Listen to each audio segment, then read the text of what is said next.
If your TickTick task list is getting cluttered with finished items, deleting completed tasks can help keep everything clean and organized. In this tutorial, I'll show you how to delete completed tasks in TickTick step by step in 2026. First, open the TickTick app or website and sign in to your account. Once you're on the main dashboard, go to the list or project where your completed tasks are stored.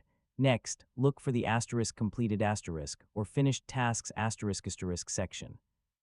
This is where TickTick keeps all your completed items for easy access. Now open the completed task view. You will see a list of all tasks that have been marked as done.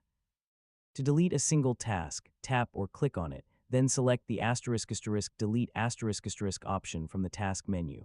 Confirm your action when prompted. If you want to delete multiple completed tasks at once, look for a batch edit or select multiple option. Then choose all the tasks you want to remove.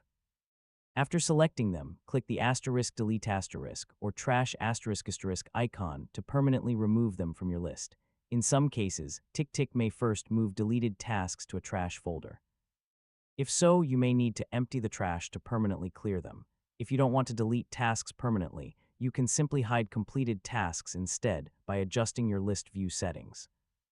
For better organization, it's a good habit to regularly review completed tasks and clean up old items to keep your workspace fast and easy to navigate. And that's how to delete completed tasks in TickTick. Yeah, keeping your task list clean helps you stay focused on what actually matters. Thanks for watching, and I'll see you in the next guide.